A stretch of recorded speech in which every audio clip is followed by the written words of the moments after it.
allez-y. Merci Madame la Présidente.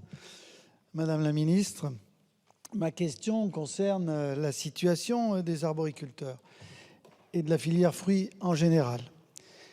Mais je voudrais, pour illustrer mon propos, vous parler d'un territoire que je connais bien, celui des Coteaux du Jarret, dans ma circonscription au sud du département de la Loire, en périphérie de la métropole de Saint-Étienne et à proximité de celle de Lyon. Le Jarret est réputé pour la diversité et la qualité de ses productions fruitières, cerises, pommes, prunes, poires, abricots, pêches. Mais pour autant, les producteurs doivent faire face à des conditions de production qui sont difficiles. Celles-ci sont d'abord liées au relief et à ses contraintes de pente, mais aussi à une irrigation trop limitée, avec des parcelles de petite taille, où les exploitants doivent cohabiter avec l'habitat résidentiel qui s'est développé du fait d'étalement urbain des dernières décennies.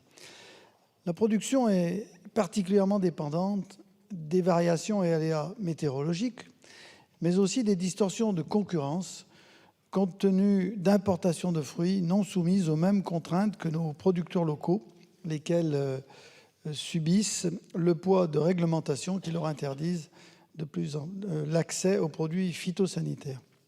Depuis l'apparition de la Drosophila suzuki et l'interdiction du produit traitant, la production est gravement impactée, avec en moyenne un tiers de production en moins, soit une perte sèche et directe pour le revenu des arboriculteurs.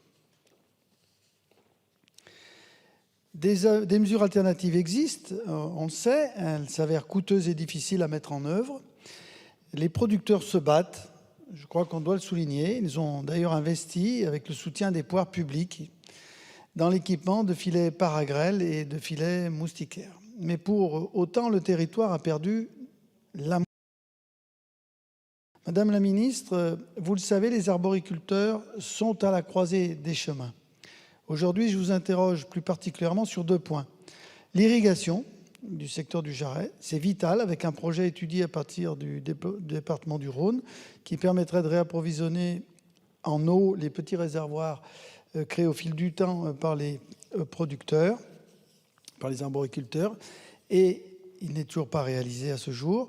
Et puis la préservation des vergers, que la recherche pour trouver des solutions alternatives aux phytosanitaires et répondre en particulier aux défis des insectes ravageurs. Sachant, Madame la Ministre, que je reviendrai ultérieurement sur l'harmonisation des réglementations européennes. Aussi, dans l'immédiat, pourriez-vous nous indiquer les actions que le gouvernement est prêt à mener en faveur de l'arboriculture?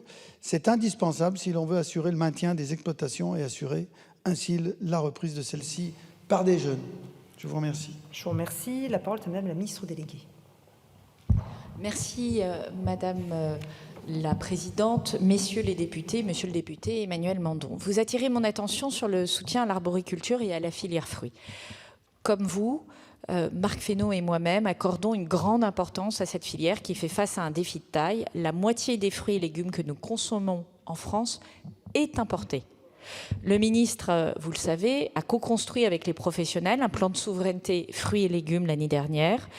Il a ainsi lancé une démarche structurelle, ambitieuse, pour reconquérir la souveraineté sur cette filière dégradée ces 30 dernières années, tout en engageant les nécessaires transitions écologiques. Des moyens conséquents sont déployés, plus de 100 millions d'euros via France 2030 en 2023, donc 86% sont d'ores et déjà engagés et 100 millions d'euros à nouveau cette année pris sur les fonds de planification écologique. Ces sommes se déploient au travers de 4 guichets et appels à projets gérés par France Agrimer, en particulier un appel à projet rénovation de vergers doté de 24 millions d'euros qui ouvrira fin mai. Concernant spécifiquement la filière cerise que vous avez évoquée, un plan pour redéfinir la stratégie de lutte contre Drosophila suzuki a été élaboré avec le CTIFL et l'INRAE, financé à hauteur de 4,5 millions d'euros dans le cadre du plan Ecophyto.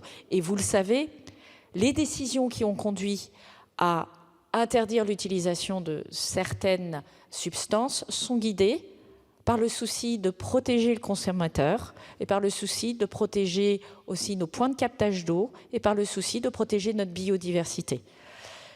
Une aide à l'acquisition de filets paragrèles et anti-insectes est prévue dans les guichets d'aide à l'investissement qui seront ouverts prochainement.